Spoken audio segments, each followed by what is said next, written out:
আজকে তোমাদের history MCQ একটি ক্লাস, তাহলে দেখে নাও।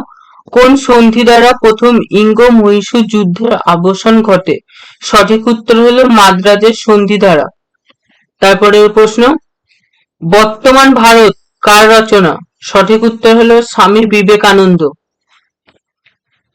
মুম্বাই এবং পুনের মধ্যে কোন ঘাট রয়েছে? সঠিক উত্তর হলো ভোর ঘাট।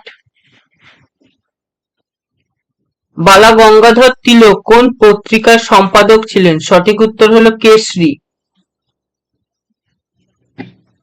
প্রথম জৈন তীর্থঙ্কর ঋষভ অজন্তা চিত্রগুলি অনুপ্রাণিত করুণাময় বুদ্ধ থেকে। কলকাতা বন্দরের সহযোগী বন্দর কোনটি? সঠিক উত্তর হলো হলদিয়া। সারা ভারতের আপাতকালীন অবস্থা কে জারি করতে পারেন? সঠিক উত্তর হলো রাষ্ট্রপতি।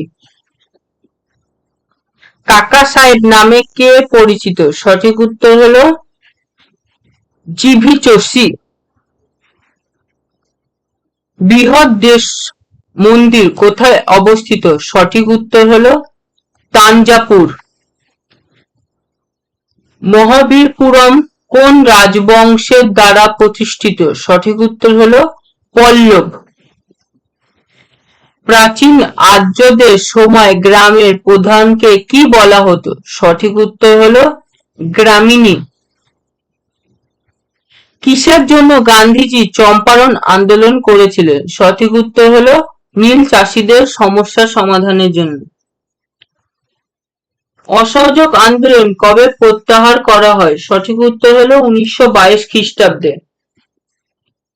গান্ধীজির কাছে অহিংসা ছিল নিষ্ক্রিয় প্রতিক্রিয়া। করেঙ্গে ইয়া মরেঙ্গে কে ডাক দিয়েছেন? সঠিক উত্তর হলো গান্ধীজি। সীমান্ত গান্ধী নামে কে পরিচিত ছিলেন? সঠিক উত্তর হলো আব্দুল গফর খান। গান্ধীজি কোন আন্দোলনের সাথে যুক্ত হন? সঠিক উত্তর হলো অসহযোগ। সূর্য সিদ্ধান্ত গ্রন্থটি কে রচনা করেন? সঠিক উত্তর হলো আর্যভট্ট। মুদ্রা রাক্ষসের রচয়িতা কে? সঠিক উত্তর হলো বিশাখা দত্ত। গ্রিসের রাজধানীর নাম কি? এথেন্স। পাঞ্জাব কেশরী নামে পরিচিত কে? লালা রাজপথ রায়।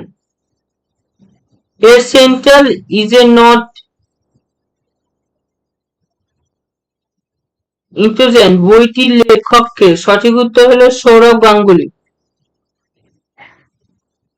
মধ্যপ্রদেশের অমরকণ্টক থেকে কোন নদীর উৎপত্তি হয়েছে? সঠিক উত্তর হলো নর্মদা।